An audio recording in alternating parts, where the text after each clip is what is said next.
Idiniklara ni Pangulong Ferdinand. Ayan na, yung power na gusto niya. Hindi natin alam kung ano yung mga nakapaloob dyan sa special powers na yan. Parang, baka ano yan parang Spider-Man powers ba yan? Kasi hindi natin alam ano niya pwede niyang gawin dyan. Kasi nung tinanong siya ni Ivan Mayrina nung last time, pinapa-urgent itong special power na ito. Pero nung tinanong siya kung i-execute na ba niya, sabi hindi naman daw urgent. So ano ba talaga? Pero ngayon ito na, napirmahan na. Tingnan natin Marcos Jr. ang State of National Energy Emergency. Dahil po sa epekto ng sigalot sa gitnang silangan sa presyo ng petrolyo. Sa ilalim ng Executive Order 110, bubuin ang Unified Package for Livelihood Industry Food. Ayan pala, ayan.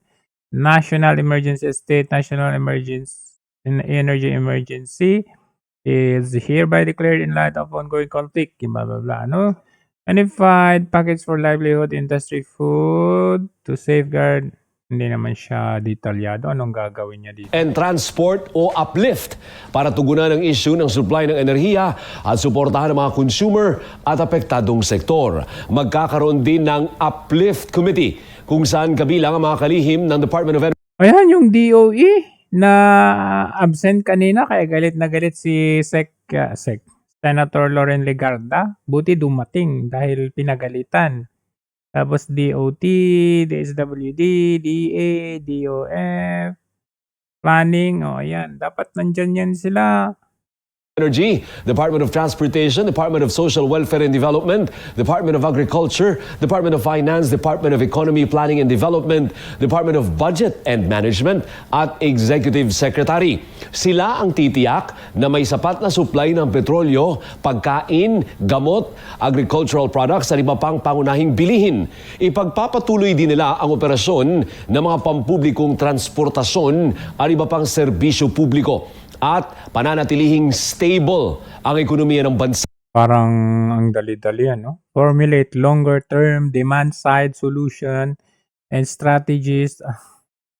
Parang pangako na naman ito Inatasan din ng Pangulo ang DOE na gumawa ng mga hakbang para siguruhin may sapat Anong na mga hakbang yun? supply ng enerhiya. I mean, hindi mo na kailangan ng special national emergency powers para gumawa ng hakbang o pagpaplano sa mga pinagsasabi nakalagay dyan sa na yan. Kabilang na ang paggamit ng emergency powers, alinsunod sa mga batas na may kinalaman sa petrolyo at kuryente. Ano sabi ni Maring Winnie? It's just a statement. What are they going to do when there is a state of national emergency? Price ceiling, they will gagawin nila? impose price ceilings on goods. Oh no, God in heaven. That's the seat of the pants, So, hindi po, kind of stupid. Because the ones who are going to get hurt most are also the poor. Kaya nga. Because everybody is going to make, is going to bribe. The rich are going to bribe the people. They will not be hurt by those price controls. Professor, how would you describe really. government's response in the past couple of weeks dito po sa pagsirit ng presyo ng mga petroleum products, ma'am? Kaya nga the reason why the prices go up is because that market mechanism, the price, rations already. Otherwise, how will we ration the oil? What is our basis for rationing the oil? Now, the market is the best place to ration the oil. If you cannot afford it, you cannot buy it. Hindi ba? So, who is going to get hurt? The people, the poorest people, or the bottom 50% of the Filipino people. Okay? They're the ones to get hurt. What can we do? We can give them, an unconditional cash transfer because that's the only way that will help them. That will not hurt everybody else in the process. Itong mga, this mga suggestions nila na mga Senate or whatever, whoever makes those suggestions, they have to think who are going to be hurt and who are going to be helped. For example, yung yung suspension of the excise tax on fuel, that is a stupid suggestion because that tax is a regressive tax. The one who gets hurt most are the poor. And then you're not only and then when you suspend the price of the excise tax on oil, you're helping the rich also. Ano bang kagaguhan yan? So- And then you are reducing the amount of revenues you need for the development of the Philippines. So that is not good. What you need is a new source of revenue. The one you And the mentioned. best source of revenue is the wealth tax. Well, Yung Tama pong, yun. as a last question, Professor, yung sinasabi pong kanina, yung sinabi niyo po, yung pagbibigay din ng ayuda sa ilang mga transport, the transport sector, ano po? No. You give it to all Filipinos Yeah, Yung who are in lahat. the bottom 50%. that's what I was going, I was That gonna is go about there. 10,000 pesos.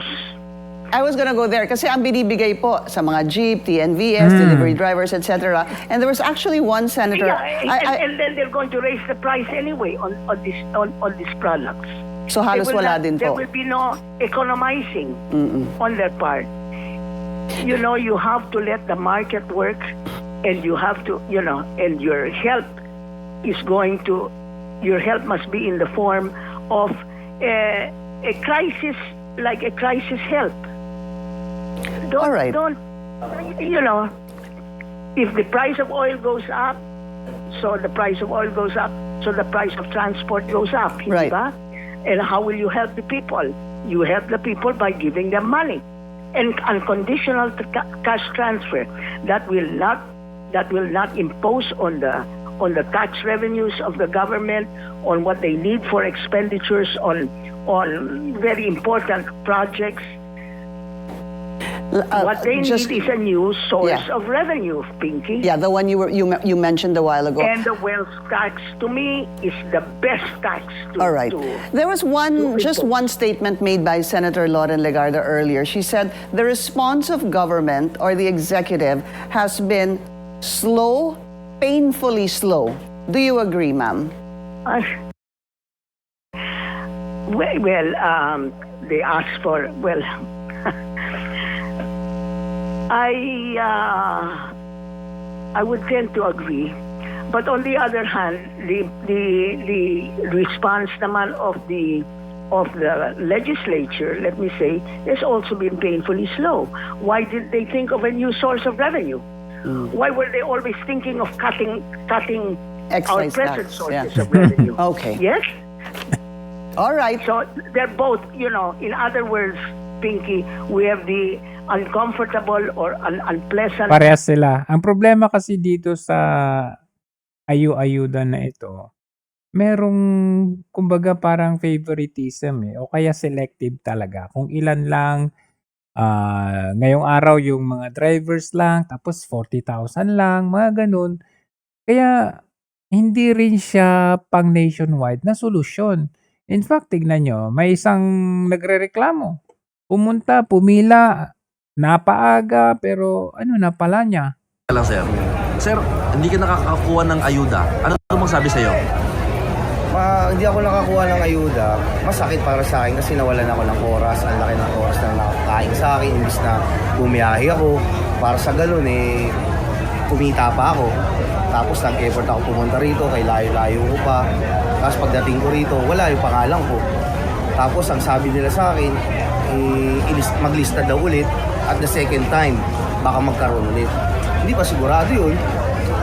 Hindi katulad ngayon, nandiyan na. Ayun ang inaano ko. Saka anong pinagtataka mo, sir? Ang pinagtataka ko, ako legit na na TNBS Grab driver operator. Na pinakita ko naman sa kanila yung legit na ORCR ko, naka for hire pa. Tapos yung lisensya ko, yung ID ko sa Grab. Talagang pinakita ko sa kanila. Tapos makikita-kita ko, wala yung pangalan ko. Nag-submit din naman ako ng pangalan ko nung nagbigay sila ng fuel subsidy sa Porlink. Link kasi ang binibigay nila nun pag pipilap ka nun, ngayon, nag-appear. na okay. Tapos pagdating ko rito, wala yung pangalan ko. So nakakuha ka May ganun. So, hindi maganda. Hindi maganda yung... Maganda sana yung ayuda kung hindi siya selective. Parang open to corruption na naman to eh. Kasi for example, dito sa Hong Kong, pag may crisis na ganyan, lahat ng Hong Kong resident makakatanggap. At hindi po yan abutan ng kamay diretso sa kanilang bangko. Ganun po yun. Talagang ano siya, digitalized na. Kasi kapag ganitong abutan, tapos selective, parang ano lang kung sino yung malakas kay kapitan, sinong malakas kay mayor, yun lang makakatanggap.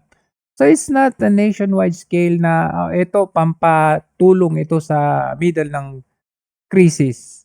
Hindi po Kasi maraming magtatampo. Maraming iiyak yan na paano naman kami? Taxpayer din naman kami. So ganun ang magiging labas ng ano na yan. Mas maganda pa nga yung merong mga ganitong senaryo, yung ganito, yung mag-rollback talaga. Sa Davao may nag-rollback. Gasolinahan sa Davao na nag-rollback. ng umaga. Ano ho to yung Kasi, alam nyo kung bakit?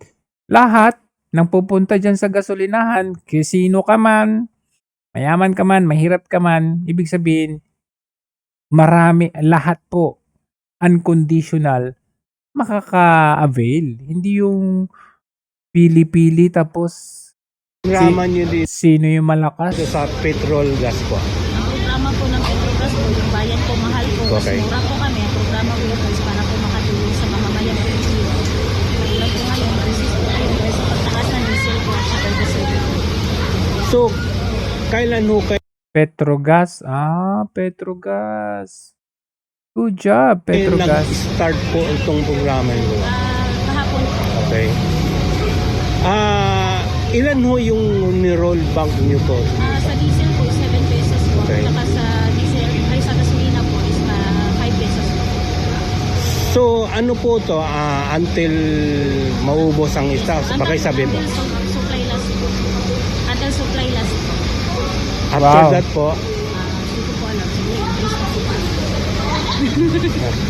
ano po ba?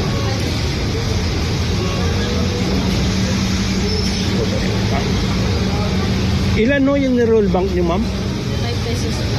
5 Ang kulit. pesos. Anyway, sa Davao po yan, malaking bagay pag ganyan. May mga ganyan sanang, alam mo yun, I mean, nasa middle of crisis tayo. Ito sana mga gasolinahan din. Sana man lang meron silang puso din na magbalik din sa kanilang mga consumer.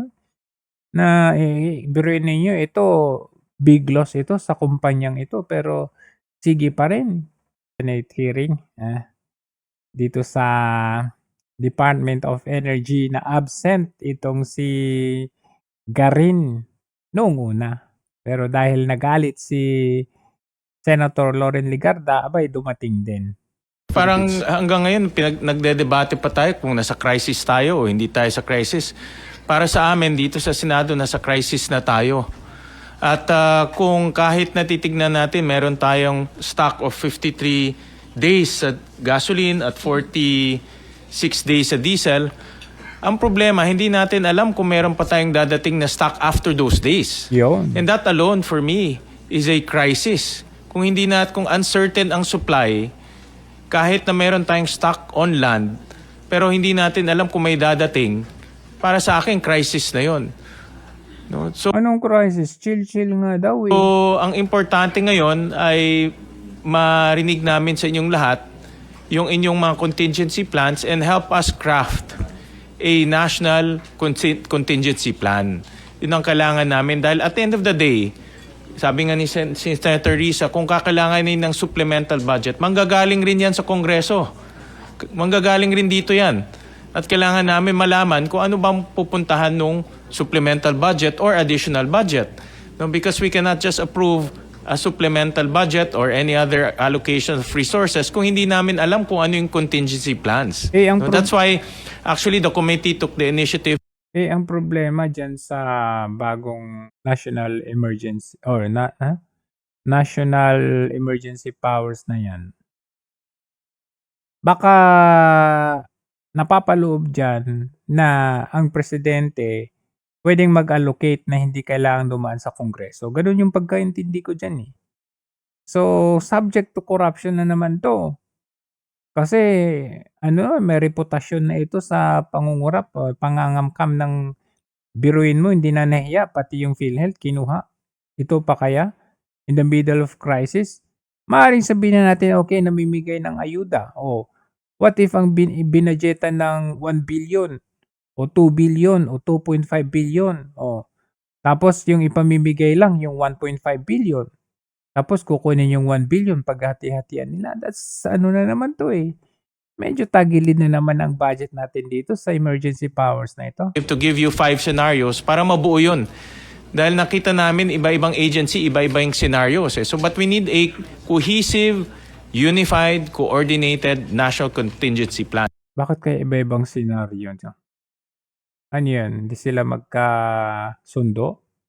O kaya gusto nila kanya-kanyang bulsa, ganon? Yun ang kailangan mo namin. At nakakagulat lang, after almost 3 weeks na tayo, almost 24, 25 days, 25 days, wala pa tayong national contingency plan. No? Nakakagulat lang dahil, and this morning, sabi nga ni Senator Kiko, meron ng another facility na binomba sa Iran.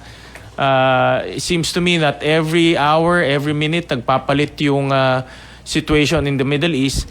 More so, we have to come up with a contingency plan if this gets prolonged. No? So, yan ang requirement namin sa ating mga agencies to submit also to the committee your contingency plan, but better yet, if DepDev or DSWD can consolidate this into one national contingency plan, that will be the best so that when the time comes that we need to allocate resources, we'll be guided accordingly. Parang hanggang ngayon, Okay, ano sabi ni Ted Filon? Kasi ito, it's all about maleta. Ano na ho ba? Tulong, ayuda. Talaga ho bang wala na? Ha? Dedo na ho ba ang ICI? Ang daming pera ng Pilipinas. Kung ang pag-uusapan natin ay paayuda, nag-aawak-awak po ang pera ng gobyerno sa ayuda. Kung hayan natin lamang ha, kasi maliban po sa MAIFIF, ito po ay 51 billion pesos. Wow! Pag natin ngayon po, di ba, hihimayin po yung pambansang budget, isa po sa mga dahilan din nito ngayon ha, ito hong nangyayaring krisis ay kapag bumaba ang consumer spending, kapag humina ang negosyo, humihina rin po yung koleksyon ng gobyerno. Dahil din po ang ating pong utang din may bahaging dolyar, lalaki din po yung appropriations para bayaran po itong mga obligasyon po na ito na dollar denominated. Alam niyo ho yun, basic lang po ito, no? So, ngayon, ang pinag-uusapan is paano ba yung spending ng gobyerno? Saan sila makapagtitipid? Kaya nga po ngayon, pansinin po ninyo ha, gagamitin ba ni Pangulong Marcos Jr. yung poder na ipinagkaloob sa kanya ng Kongreso para po suspindihin ang excise tax? Kasi nga sinasabi ng iba, baka daw po hindi gamitin kasi nga nanghihinayang sa koleksyon ng excise tax sa petrolyo pa din. Saan ka naman kukuha ngayon ng pera? Diba? Kasi nga lalaki din po ang iyong budget deficit. Yung issue po sa VAT na isuspend din, malabo. Kasi nga saan ka kukuha ng pera na pang-ayuda? Pag-usapan natin tong pera ho na talaga nakalaan na sa ayuda. Yung mga budget po ng gobyerno sa bawat departamento, tignan natin kung magtitipid ho sila dito ha. Yung pong mga nakatataas dyan sa Kongreso, meron silang mga panawagan ng pagtitipid siguro sa opisina pero sila mismo hindi ko lang alam kung magtitipid ba o maging ang ating Yun ang problema kasi namamasyal lalo na ngayon mag-session break na sila. mga officials sa Nakikita mo naman mga yan dito sa Hong Kong, sa Italia, gobyerno sa Japan. na sa mga panahong ito definitely po ay hindi ho maapektuhan ng krisis kasi tuloy lang ika mo nga ang kanilang Tuloy ang shopping. shopping, tuloy ang bakasyon, Ang tuloy ang kanilang mga biyahe. hayahay. Wala naman Maleta. tent ito sa kanila. After all, ay alam nyo na ibig kong sabihin. Sila po ay bahagi po, hindi naman lahat ng maleta economy. Maleta economy. Grabe ka naman magsalita. O, ayan, dismayado mga senador. Kasi hindi sumipot itong sigarin. The record, may we know where Secretary Sharon Green is?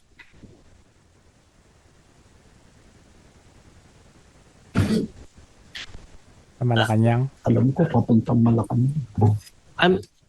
I'm trying to verify, but I heard she's on her way to Malacanang at the time that we had the press con at 8:30 to 9:30, and she was on the way. Yes, this morning. Yes, thank you. Thank you. Just for the record, Senator Kiko, I actually told her that it's imperative that she brief us in person dahil ang isa sa pinakamalaking casualty dito ay energy sector. Pero may pinadala siya sa akin napakahabang schedule niya na hindi ko naman hiningi. In short, busy raw siya today. No? Wow, grabe. Pero sabi ko nga sa kanya, kung merong isang dahilan kung bakit tayo nandito ay dahil mataas ang presyo ng langis at hindi rin natin alam kung tuloy-tuloy pa yung supply natin. Kaya sana makarinig namin sa ating secretary kung ano ba yung kanyang plano. Kasi kung nawalan tayo ng supply ng langis, malaki ang ating problema.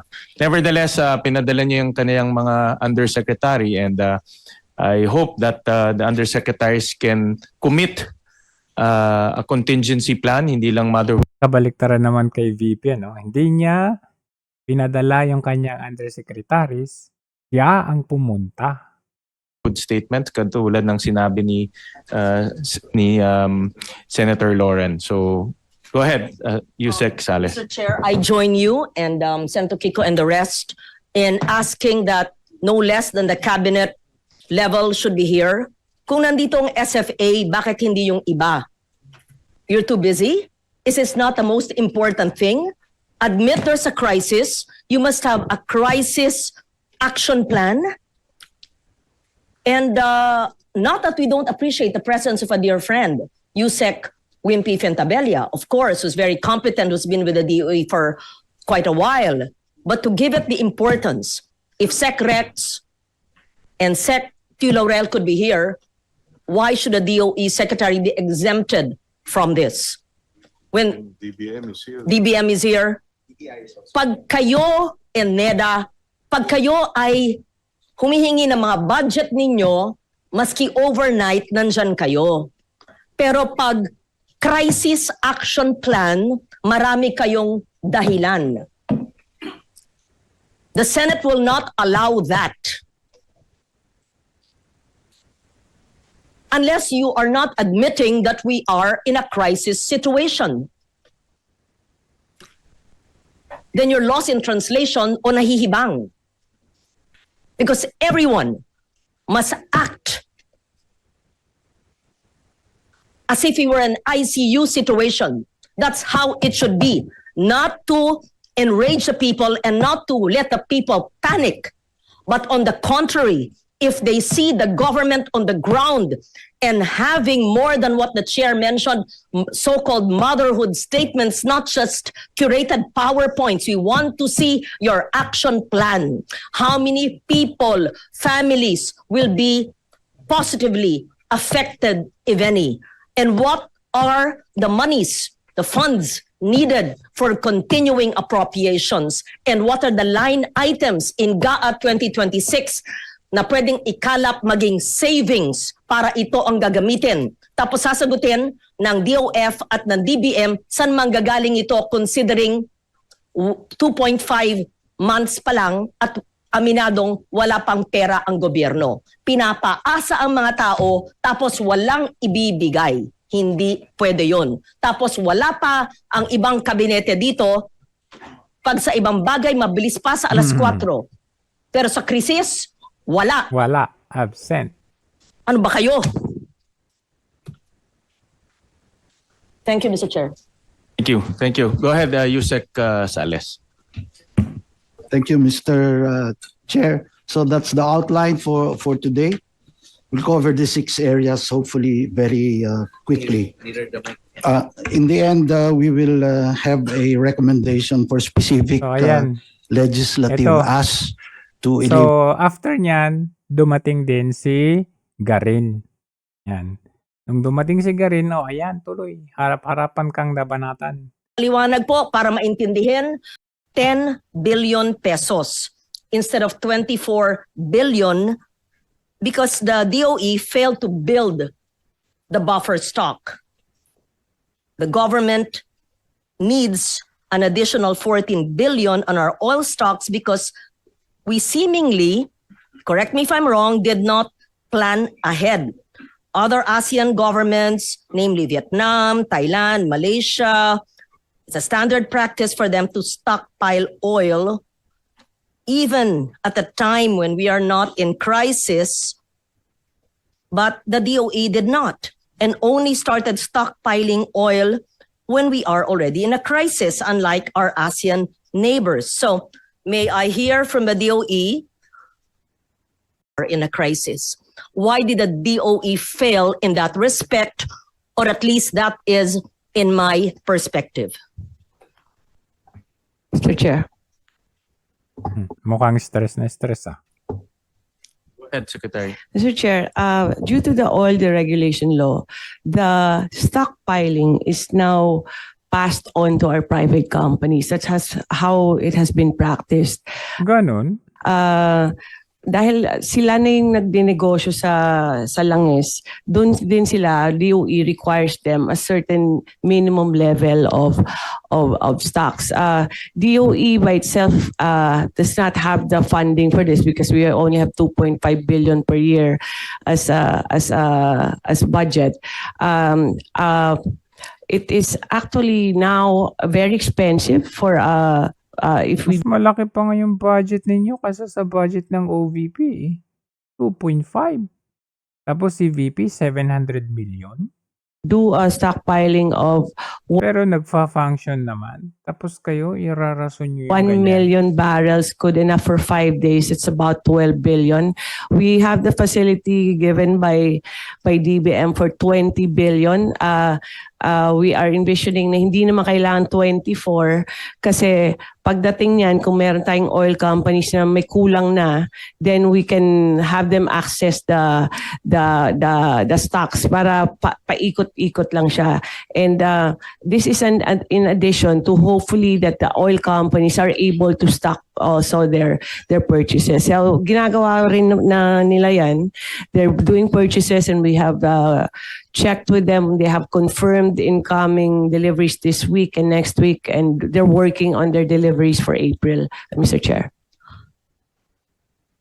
Maliwanag bang inaamin ng DOE na hindi tayo, Philippine government, DOE, sabi mo na maski deregulated tayo, urging at least the private sector in preparation for any potential crisis, hindi talaga nag-stockpile at ginagawa niyong dahilan ay dahil deregulated tayo. At sinasabi nyo, pagpalitan nyo yung batas, kung balik sa regulasyon or regulated, ay kaya natin mag-stockpile. Yun ba ang ginagawa niyong dahilan? Mr. Chair, we haven't stockpiled. The government itself hasn't stockpiled for decades already. I'm not saying government. When I say tayo, whole of government ito, deregulated, at least may constant coordination and meeting with the private sector. So any potential crisis, just like our ASEAN neighbors, may buffer stock na safe. We're buying now at more than double what we could have bought for 10 billion because we did not stockpile. So I want to understand, is it all to be blamed because of the oil deregulation law enacted decades ago or dahil hindi naisip ng DOE and it failed in trying to anticipate possible crisis? It's a simple question. You don't need the technical experts. Mr. Chair, because of the oil deregulation law and also the privatization of this industry, the burden has shifted to the private. Now, the private, minomonitor po namin yan every week on their inventory. The requirement is actually 15 days. 15 days is just good enough para buffer for 2 weeks. Pero hindi mahirap din i-increase because of the capacity of their storage and also the price of the product. Kaya dun po nakapeg sa 15 days more or less. Pero now, lucky enough, they have enough for 3 times that, Mr. Chair. Is stockpiling an act of regulation, or is it just a matter of prudent planning? Hindi naman yan parang naghihimasok tayo sa pribadong negosyo at gagawin natin dahilan ang oil deregulation law at tikom ang bibig at nakagapos ang gobyerno dahil ang batas ginawa 20 years ago. Hindi, pagplano yan pagsasangguni pag-uusap para ano man ang krisis. Kaya nga surprise yung nangyari kung tayo ay nakikipag-ugnayan gaya ng ibang mga bansang binanggit ko sa ASEAN, ay hindi tayo masyadong gipit, which brings me to the statement made earlier which I monitored. Ano ba yung sabi? Tagtuyot? Ano yun? Ano yung sinabi dito? Ano yung sinabi dito? Nasaan yun? We could run dry. Yes. I heard it. So because number one, hindi naghanda ang DOE at ang ginagawa niyong dahilan ay ang deregulation law, at dahil hindi tayo nag-stockpile dahil sabi nyo hindi nyo gawain yan, na sa aking paningin ay hindi yan paghihimasok sa pribadong negosyo kung hindi prudent planning. Tapos sinabi ng DOE, we could actually run dry. Tagtuyot, mauubusan, ilan na lang. Paliwanag po ano ang ibig sabihin. Akin na yung salitang yon. Ano ba yung sinabing, tsaktong sinabi? We will run dry. The worst case is that our country runs dry. Okay, sabihin natin, sa 110 million Filipinos, DOE, Secretary, the worst case is the country will run dry. Pakipaliwanag po ang tagtuyot sa sambayan ng Pilipino para po kami maintindihan namin ang paghahandang dapat gawin. Kung ganyan po ang sinasabi ng Department of Energy, hindi pa ba yan krisis?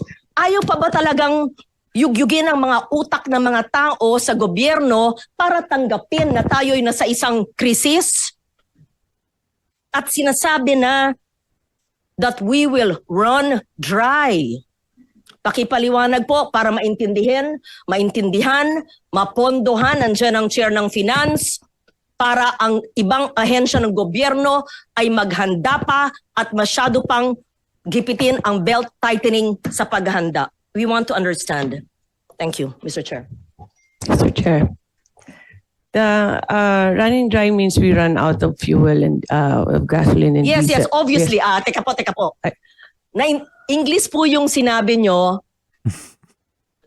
Sinalita nyo yon translated sa Filipino. Maaari sigurong karaya kung gusto nyo.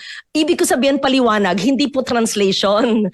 What I mean, what I want the DOE to say is the implications.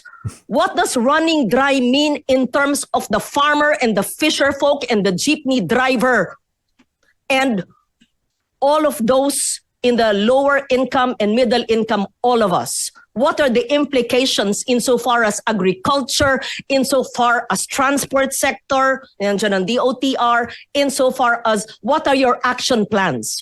Because you said it, not us. The country will run dry.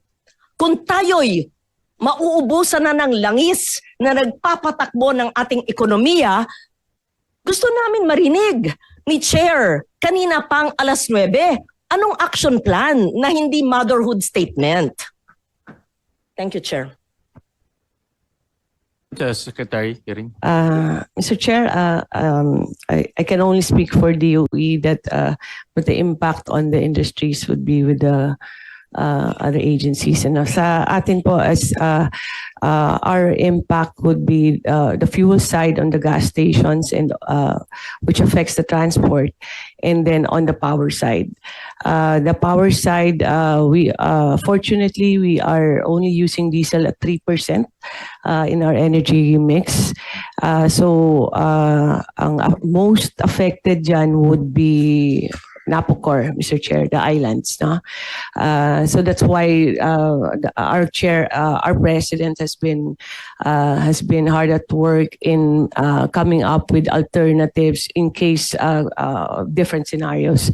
On the fuel side, we are currently the effect would be transportation cannot run.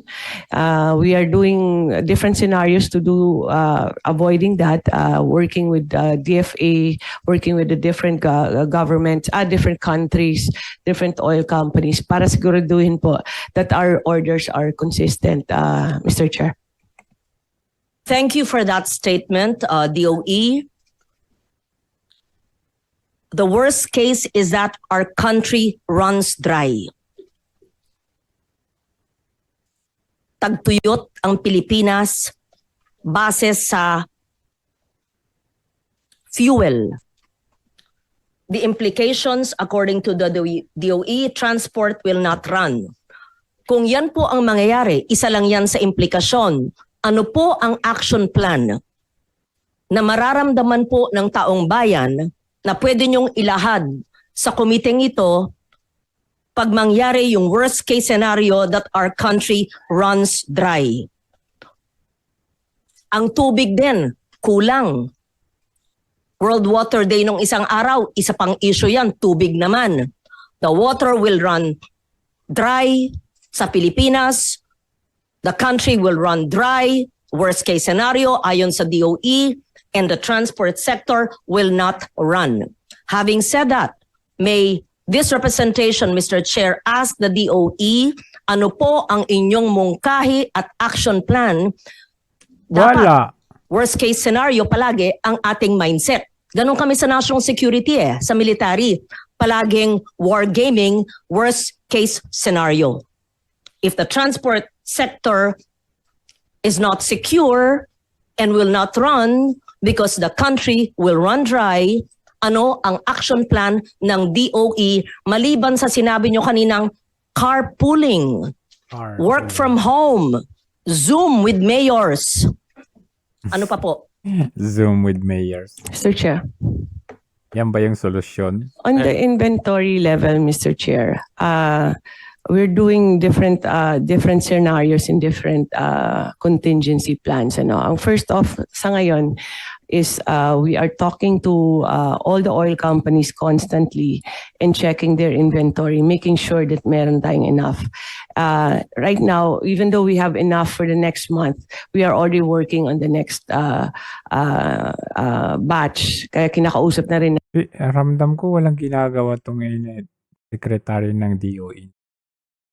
Kasi yung sinasabi niya, generic yung pinagsasabi. Wala siyang matibay, sapat, specific, detalyado na ano, parang bahala na yung mga private companies dyan. Namin yung mga ministers ng iba't pang bansa and looking and PNOC, which hasn't been done before. PNOC, a government corporation, is also looking for alternative routes other than those getting from Middle East. So, yun po yung binanggit niya na gumagamit tumitingin daw tayo ng alternatibong ruta. Pero mamaya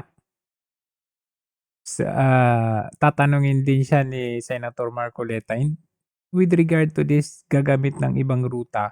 Kasi may sasabihin si Senator Marcoleta about doon sa ibang pwede pang pagkunan ng langis na hindi dadaan sa Strait of Hormuz. Hindi niya alam yung sasagot niya. Isang intervention namin na talagang pinupush makakuha and PNOC is there just in case it gets too expensive na rin or it is getting expensive. We are willing to buy as long as there is enough supply in the Philippines. So sinisecure po yung supply. That's transportation. So that's what some of the interventions we are doing now para hindi po mangyari po yung worst case scenario natin. I'd like to quote the president today in an interview with Bloomberg. Several countries have already told our airlines they cannot fuel their aircraft, so they have to carry fuel there and back. Long haul is going to be a much more serious problem. These are the president's statements today, and it seems to be at odds, hindi po tugma sa sinabi po ng DOE na sinabi, but they have assured us they're okay. Ayon po sa DOE, we met them because we wanted to know if they need help in procuring, but they have assured us they're okay. Garin said. Ito po yung sa balita ngayon lang. Ayon po sa Pangulo ay may problema, long haul is going to be much serious problem. They have to carry fuel, but the DOE said they're okay. Kaya siguro walang sense of urgency.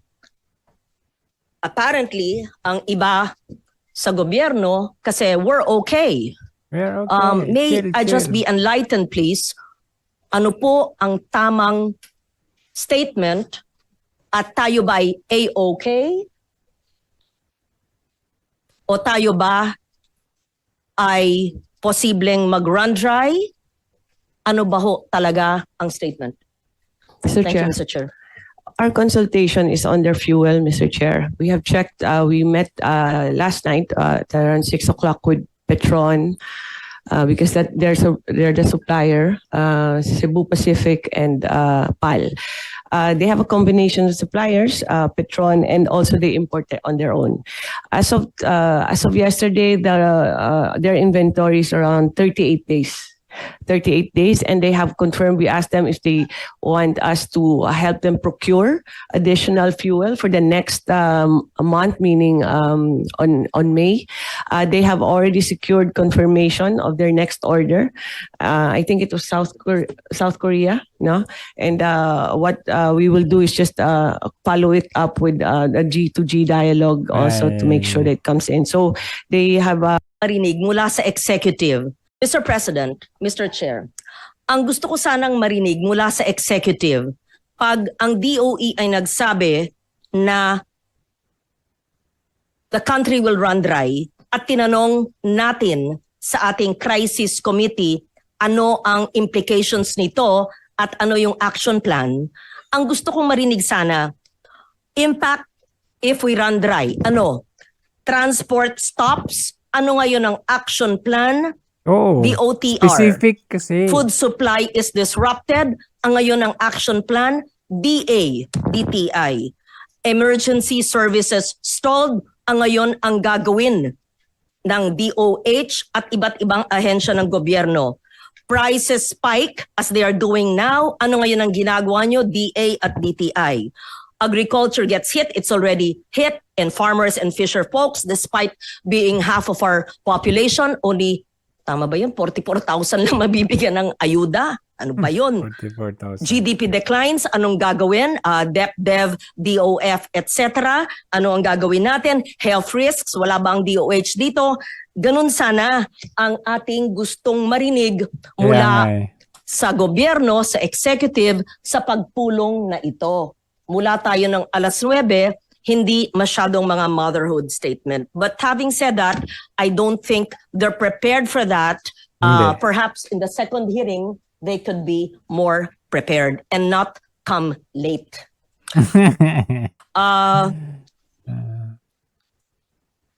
Muntik nga mag-absent eh. It was also stated that the DOE is trying to cap profits. To cap profits. So pwede pala eh. Diba? Sinabi ba nyo yun? To cap profits. Why just now? Ano pa ang natuklasan sa nakaraang 4 na linggo ng DOE? Ano ba ang usual na margins ng mga kumpanya?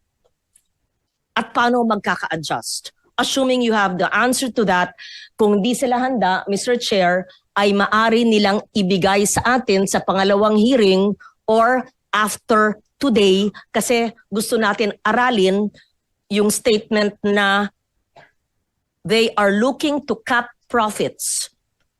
Sino yung they? The private sector. O, ano ang natuklasan ng DOE sa inyong pagpupulong at investigasyon? Ano ba ang mga margin? We have to understand all that, and this applies to the queries of Senator Marcoleta. Yan. Mr. Chair. Mr. Chair.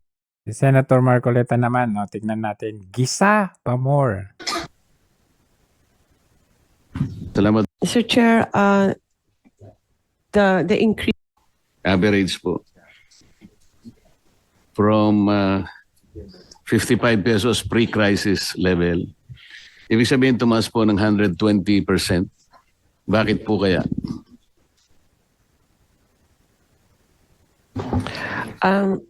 Mr. Chair, the increase is basically because we are an importing country. We don't have any Napaka-generic ng sagot eh. refinery. We don't have indigenous resources, or very, very minute lang. And if Mr. Chair, if you allow me, our fuel, our pump price, more or less, ang fuel cost niyan is about more than half, mga 50+%. Tapos meron kang logistics, ang margin ng companies, pero our tax is about 25%, Mr. Chair. Hindi, alam po natin yun, ma'am. Ang tinatanong po, bakit po 120% ang itinaas? Ano po ang explanation? Mr. Chair, the upward push is because of the cost, the price of fuel, Mr. Chair, and because there's a increase in price of fuel, and then Mukhang mana-mana lang to sa presidente. EO lama no. in the infrastructure of the oil industry internationally, yung logistics tumaas, tapos yung insurance tumaas na rin kasi natatakot na rin silang magpagamit ng vessel nila or crossing that traversing, no? So tumaas lahat. That's a component. Parang kagigising lang. All the logistics, insurance, mga lahat po, Mr. Chair. The government initiate an inquiry, for example, from the oil players, kung yung 120% is reasonable?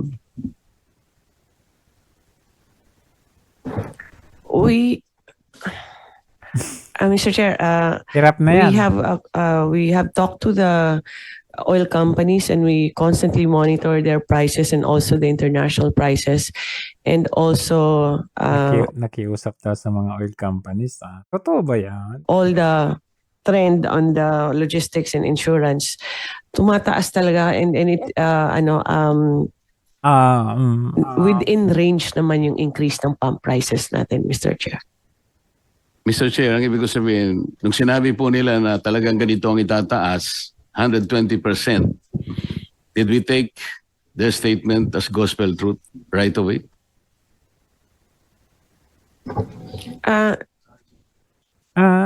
Mr. Chair, how it is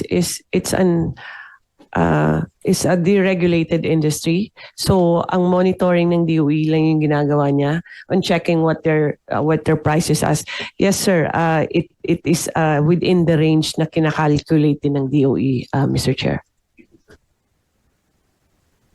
Mr. Chair, kasi po, ang alam ko, ang pinakamalaking refinery sa buong mundo, yung Rotterdam Refineries. Ayan na. At meron po yan mga tangke na nakabalagbag sa Singapore. Marami po yan.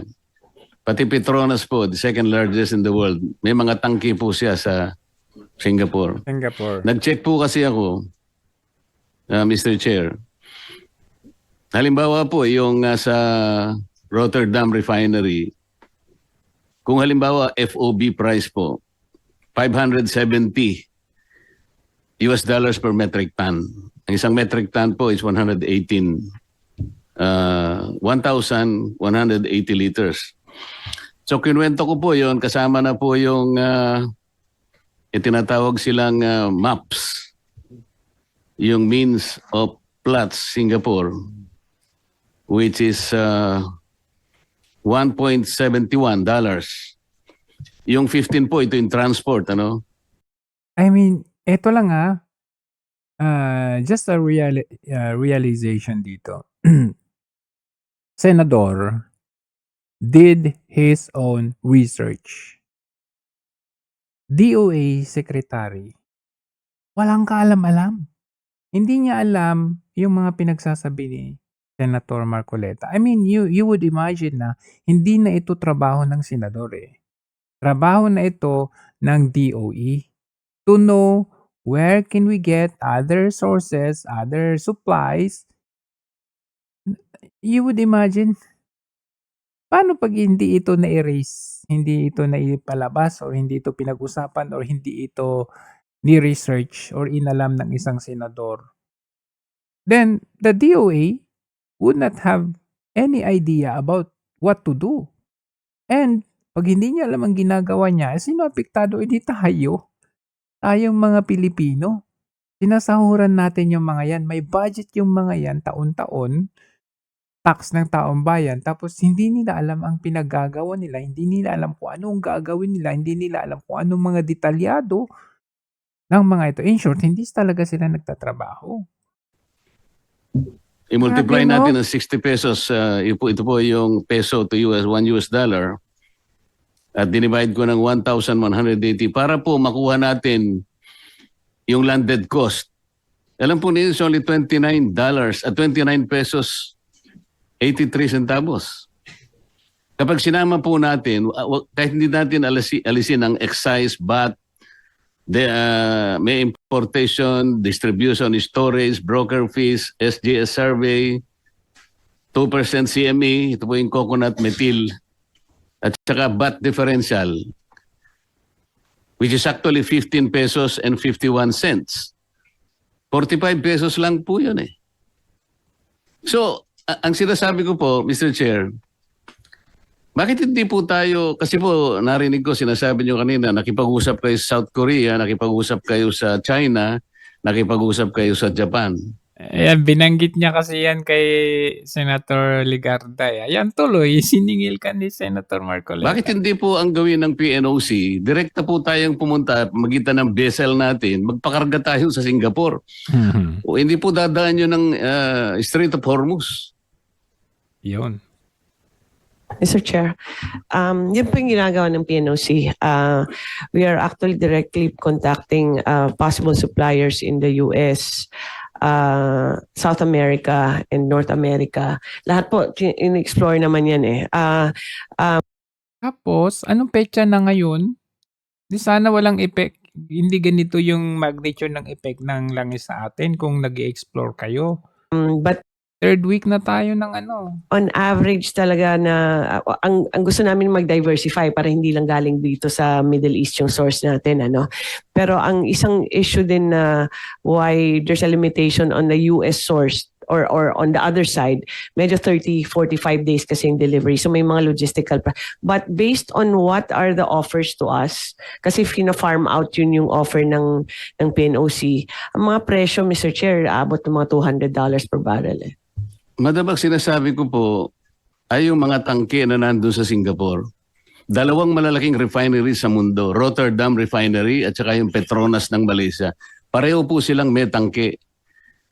Kapag ka po ang pinag-usapan natin yung Petronas Malaysia Refinery, yun po CIF, hindi POB. Kaya $640 per metric ton. Alam po niyo yung kwenta ko ron, 32 pesos and 63 centavos.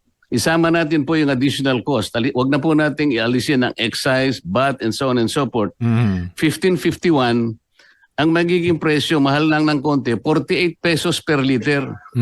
Bakit po sinasabi natin, kinakausap natin ang Amerika o sa Caribbean, kung ano man yung gusto nyo kausapin, South Korea, or ayan na oh. Ang sinasabi ko po, nasa Singapore po yung mga tangke. Pwede po nating i-dispatch ang diesel natin. Diesel tank transaction lang po ang pinag-uusapan natin eh. Nakapagtanong po ako sa kaibigan sa mga industry sa Singapore, kaya ko po nakakuha itong ganitong mga data. Kaya po tinatanong ko sa inyo, paano po nangyari?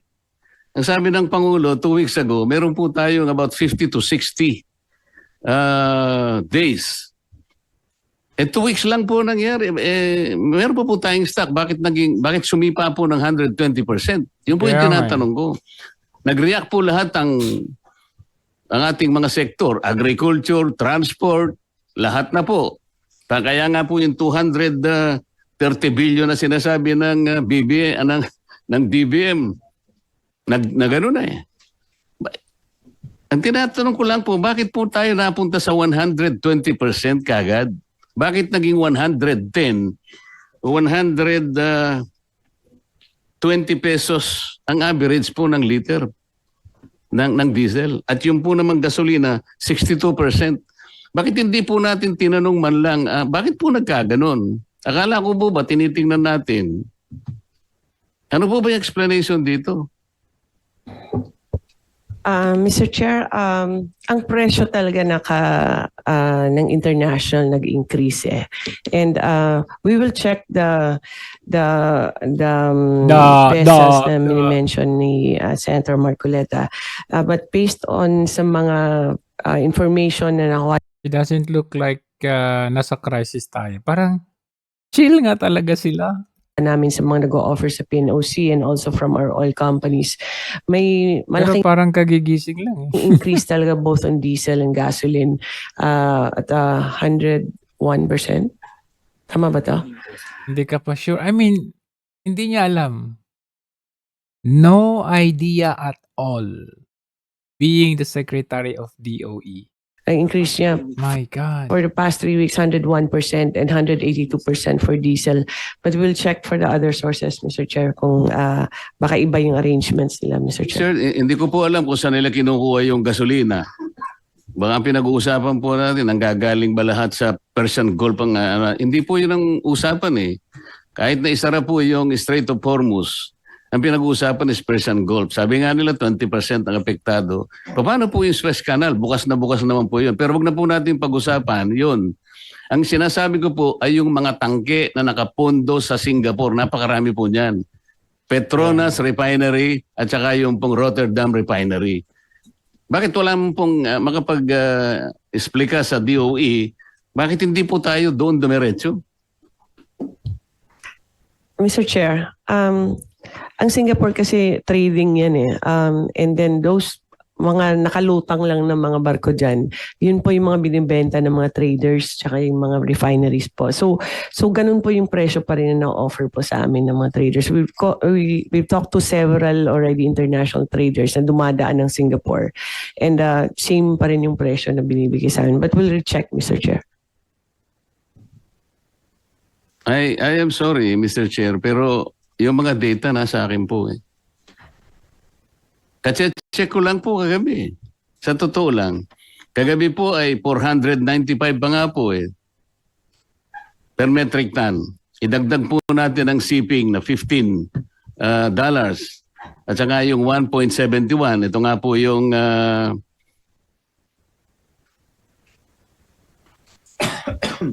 yung gross margin po eh. 8 pesos and 46 centavos. May margin pa nga po eh. Dito po sa Rotterdam Refinery, ang margin is 4 pesos and 64 cents. Pagka sa Petronas naman po, ayun, halos may konti pa rin kita. 1 peso and 85 cents. Pero hindi, nakakapagtaka, bakit po sumipa ng 110 to 130 pesos per liter? Bibigay ko po sa inyo yung data na nakuha ko. Nagtanong lang po ako sa mga kaibigan sa industry sa Singapore. Kabisado po nila ito eh. Bibigyan ko po kayo ng isang... ang tinatanong ko po, bakit nagsimula tayo na tinanggap natin kagad 110 pesos to 130 pesos na po ngayon ng ang average nga 120 pesos na ang diesel, tinanggap na lang natin ang ganon. What happened? Wala po bang halimbawa, Secretary Balisacan, wala po ba tayong kakilala halimbawa mga industries sa Singapore? Nandun po lahat yung kanilang mga tangke. Pwede po nating makita, kahit kayo po, tanong ninyo kung magkano ngayon. Nahawak ko po yung mga data eh. 29 pesos and 83 cents. Rotterdam Refinery tanks based in Singapore. Petronas 32 pesos and 63 centavos. May kita pa po eh. Paano po nangyari biglang sumipa ng 110 from 55 pesos for example, naging 110. Kaya po nagkaroon po tayo ng crisis. Parang imagine po yung crisis. Ang tinatanong ko po sa DOE, meron po bang nagkaroon po ba tayo ng inquiry? Pinatawag po ba natin ang mga oil companies?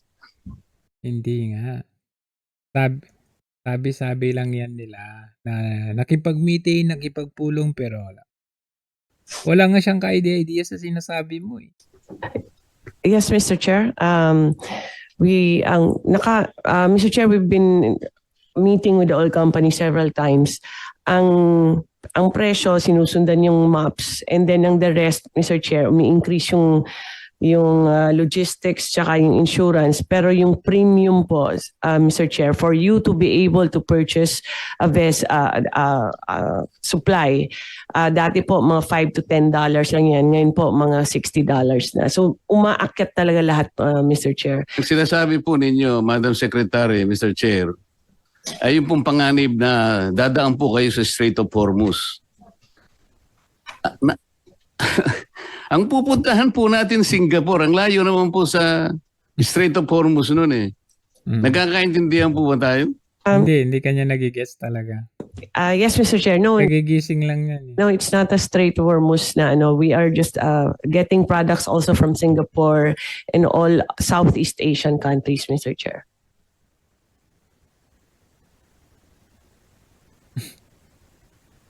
Wala talaga. Mr. Chair, ang aking gustong i-discuss, at alam ko ito po ang naintindihan naman ng DOE.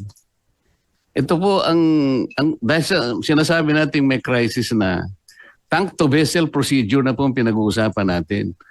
Yung ating pong, ang ating vessel, siya na po yung lalapit doon sa tangke sa Singapore. Hindi po ba nyo alam mga procedures? Nasa akin yung procedures, nakuha ko kung paano po natin mapapadali ito eh. Ayun po yung FOB price, $570 per metric tons. Rotterdam Refinery, tanks based in Singapore. Yung Petronas naman po, 640 dahil hindi FOB yun, CIF. Kukwentahin po natin lahat ang mga local add-on, kagaya po na sinasabi ninyo, 15 pesos, 51 centavos lang per liter yun. Kahit idagdag po ninyo yun, sa 55 pesos, may kita pa po eh. Kaya tinatanong ko po, paano po tayo napunta sa 110? Hindi ka nga masagot eh. Tatanungin pa niya yung Mr. Chair, we will recheck the data and recheck. We can get the data from the good senator also, but ang lahat po na orders, halos marami po na orders, gumagaling talaga ng Singapore kasi yun isa sa mga pinakamalaking trading company. But in our computations, talagang ganun po yung presyo kasi kahit kunin mo doon, mahihirapan ka rin maghanap ng sarili mong vessel kasi nag-aagawan ngayon. And then the vessel is more expensive now. The premium of the insurance is really, really very expensive. And there's a premium for you to be able to buy, which is from $5 became $60.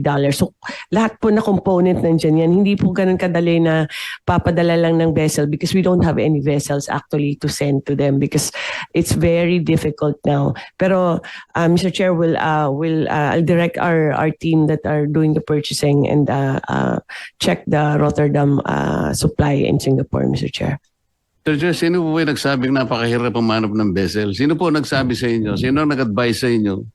Napakahirap pumanap ng vessel para kumuha ng supply sa mga tangke sa Mr. Chair, Singapore? marami kasing nagbebenta po sa PNOC na sa atin yung transport, and that's the most difficult part that they've been trying to find, Mr. Chair. Yun po bang mga players natin, ganun din ang kanilang sinasabi sa inyo? I'm not talking about the PNOC. Sa atin po yun eh. Yes, Mr. Chair, they were the first ones actually that flagged this, Mr. Chair. Yung ating mga players, sinabi po nila na napakamahal po dun sa Singapore. Did you check? Did you check the FOB price in Singapore as we speak? Yes, Mr. Chair, we have been checking actually Singapore and all the other countries. Hindi nga po, nasa akin na po eh.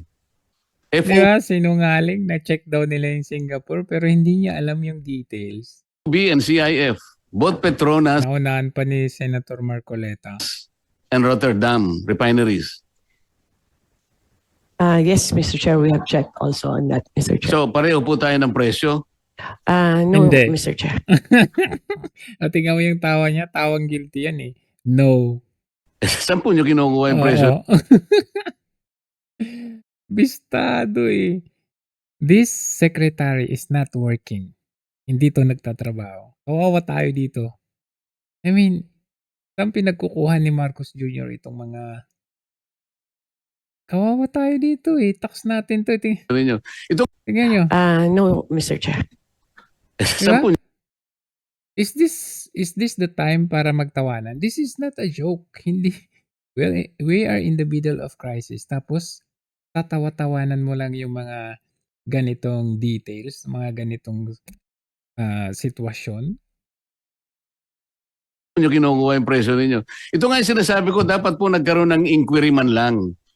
Kung halimbawa, sinabi ng mga players ganito, kaya nga tanong ko po, did we take those as gospel truth? Paano po natin sinek?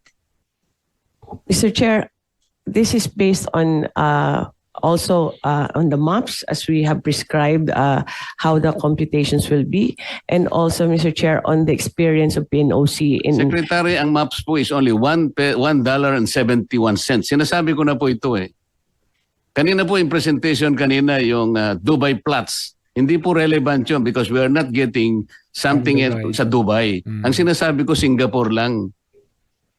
I'm trying to direct the conversation to Singapore. Nandun po yung mga tangke ng dalawang refineries. Pwede po ninyong check-in ngayon. Yung sinasabi, kung totoo yung sinasabi ko, hindi.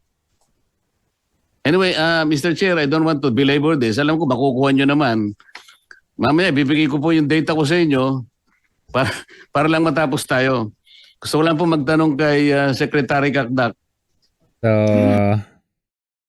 dyan po natin makikita na walang ginagawa itong mga gabinete ni Marcos Jr. Cabinet secretaries ni Marcos Jr., secretaries, undersecretaries, wala po silang ginagawa.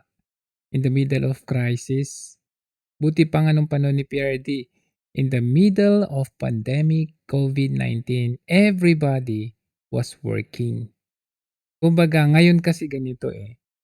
Ngayon, lahat ng mga tao ni Marcos Jr., nagkasama-sama sila para kulimbatin ang pera ng taong bayan. Noong panahon ni PRRD, lahat ng mga tao ni PRRD, nagkasama-sama sila para magbigay ng totoo at tamang serbisyo para sa atin lahat. Yun naman ang katotohanan dyan kasi pandemic yun eh. Nararamdaman natin. This is not even just yung usaping dilawan ka, DDS ka, ano. Hindi, lahat tayo ramdam natin. Pag may naghinaing na, halimbawa yung lockdown, yung mga nagbakasyon sa Pilipinas nang